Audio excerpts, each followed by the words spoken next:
Cats, like all creatures, go through changes as they grow. One big change for female cats is their first heat cycle.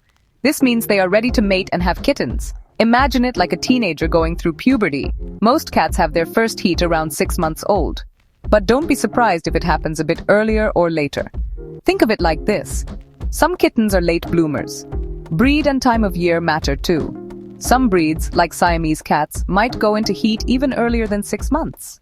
The time of year also plays a role.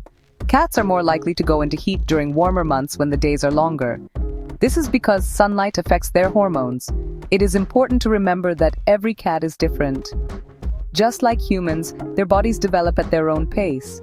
If you're ever unsure about your cat's development, your vet is always there to give you the right advice. Remember, knowledge is power when it comes to your cat's health and happiness. Understanding the basics of your cat's heat cycle is the first step to being a great cat parent. Now that we know when a cat's heat usually starts, let's talk about what happens during a heat cycle. Think of it like 4 different seasons: proestrus, estrus, interestrus or metestrus, and anestrus. Each season has its own signs. Proestrus is like the first hint of spring.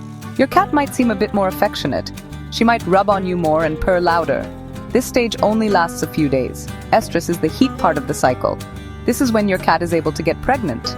During estrus, your cat might meow very loudly, almost like she's in distress. She might also try to escape outside to find a mate. Next comes interestrus, or metestrus.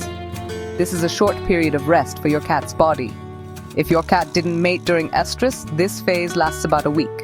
If she did mate but didn't get pregnant, she'll go back into heat soon. Finally, there's anestrus. This is like winter, a time of quiet and rest for your cat's reproductive system. It usually lasts several months. During anestrus, your cat's hormones are taking a break. Knowing these 4 stages helps you understand what your cat's body is going through. It also helps you prepare for her needs during each stage, which we'll talk about next. So, how can you tell if your furry friend is feeling the heat? Cats are masters at hiding pain, but their instincts take over during heat cycles. Keep an eye out for these telltale signs. The most obvious sign? Vocalization. Your normally quiet kitty might start yowling day and night. It's her way of calling out for a mate. You might also notice her acting extra affectionate, rubbing against you, furniture, and anything in her path. Another big clue is a behavior called lordosis. It might look funny, but it's a natural mating posture. Her back will be arched, her rear end raised, and her tail held to the side. She might even start spraying urine, which has a strong, unpleasant odor. Keep in mind that appetite can change too. Some cats eat less during heat, while others seem hungrier. You might also see her grooming herself more frequently, especially around her tail area. Remember, every cat is different. Some are more subtle in their behavior, while others are impossible to miss. If you're seeing any of these signs, it's time to take action to keep your cat comfortable and prevent unwanted kittens. Dealing with a cat in heat can be a wild ride, but don't worry. With a little understanding and these handy tips, you can help your furry friend stay comfortable and safe. First and foremost, keep her indoors.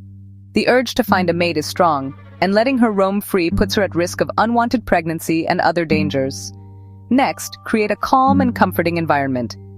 Cats in heat are extra sensitive, so a quiet space with her favorite bed, blankets, and toys can make a world of difference.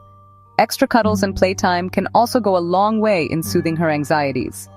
Pay close attention to her litter box habits. You might need to clean it more often, as cats in heat tend to urinate more frequently. And since their urine can be quite pungent, consider using a litter box with higher sides to contain the smell. Remember, patience is key. This is a natural, if sometimes frustrating, part of your cat's life.